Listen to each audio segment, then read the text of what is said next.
আজকে রান্না করব কমপ্লেট মাছ। কমপ্লেট মাছগুলো আমি ভালো করে ধুয়ে নিয়েছি। এবার একটু নুন হলুদ মাখিয়ে নেব। দিয়ে দেবো সামান্য হলুদ আর নুন।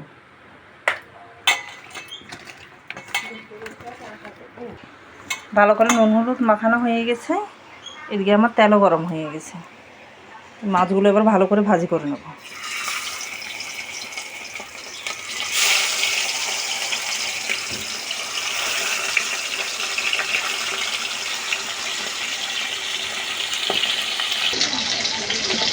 মাছগুলো আমার ভালো করে ভাজা হয়ে গেছে, এবার তুলে নেব।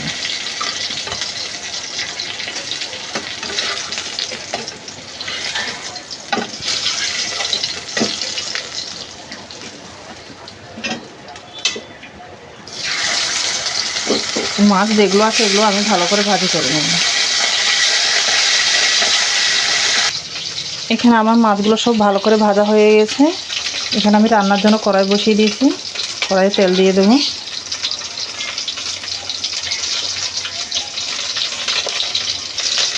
তেল ভালো করে গরম হয়ে গেছে। এবার কেটে রাখা পেঁয়াজ দিয়ে দেবো।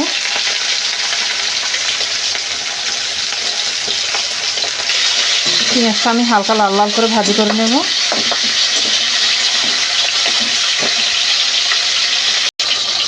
পরিমাণ মতো নুন দিয়ে দেব, যাতে পেঁয়াজটা তাড়াতাড়ি সিদ্ধ হয়ে যায়।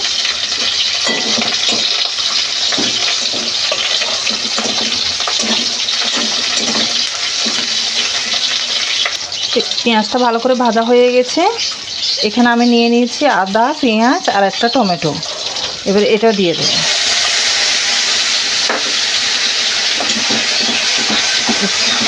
পেঁয়াজ আদার গন্ধটা যাওয়া পর্যন্ত এটা ভালো করে কষিয়ে নেব। ভালো করে কষানো হয়ে গেছে। এবার দিয়ে দিলাম সামান্য হলুদ আর দিয়ে দেবো ধনিয়ার গুঁড়ো, জিরার গুঁড়ো আর সামান্য লঙ্কার গুঁড়ো।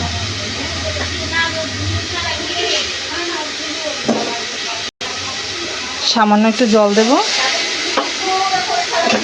এই মশলাটা ভালো করে কষিয়ে নেব।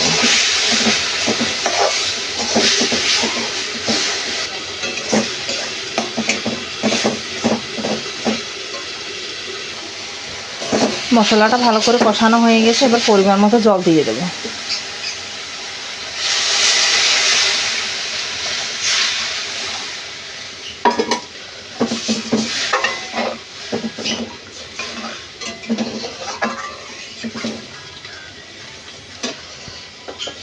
এবার 2 থেকে 3 মিনিট ভালো করে ঢাকা দিয়ে ফুটিয়ে নেব।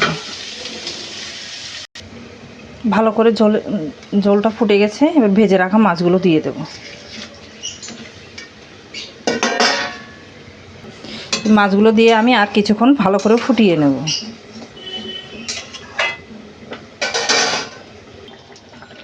মাছটা আমার হয়ে গেছে, এবার নামিয়ে নেব।